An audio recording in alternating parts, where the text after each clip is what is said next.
Yaxın Şərq yenidən barıt çəlləyinə çevrilib.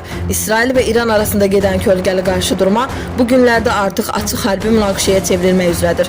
Qəzza zolağında Həmas, Livanda Hizbullah, Suriyada İslam İnqilabı keşikçiləri. Hər biri İranın qolu, İsrailin hədəfidir. Son günlərdə İsrailin Suriyada İran bazalarına aviya zərbələri qarşılığında İranın dron və raket siqnalları vəziyyəti qırılma nöqtəsinə gətirib.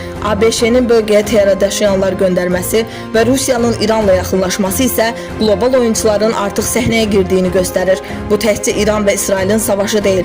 Bu enerji yollarının, nüvə balansının, böyük güclərin qarşıdurmasıdır. Azərbaycan və Türk dünyası da bu gərginliyin birbaşa təsir dairəsindədir. Xəzərdən Aralıq dənizinə uzanan geosiyasi xəritə silkələnmək üzrədir. Suallar çoxdur. Böyük savaş başlanacaqmı? Neft və qaz bazaları necə dəyişəcək? Türkiyə və Azərbaycan hansı mövqedə olacaq? Fikirlərinizi yazın. Bu artıq təkcə xəbər deyil, bu gələcəyin senarisidir.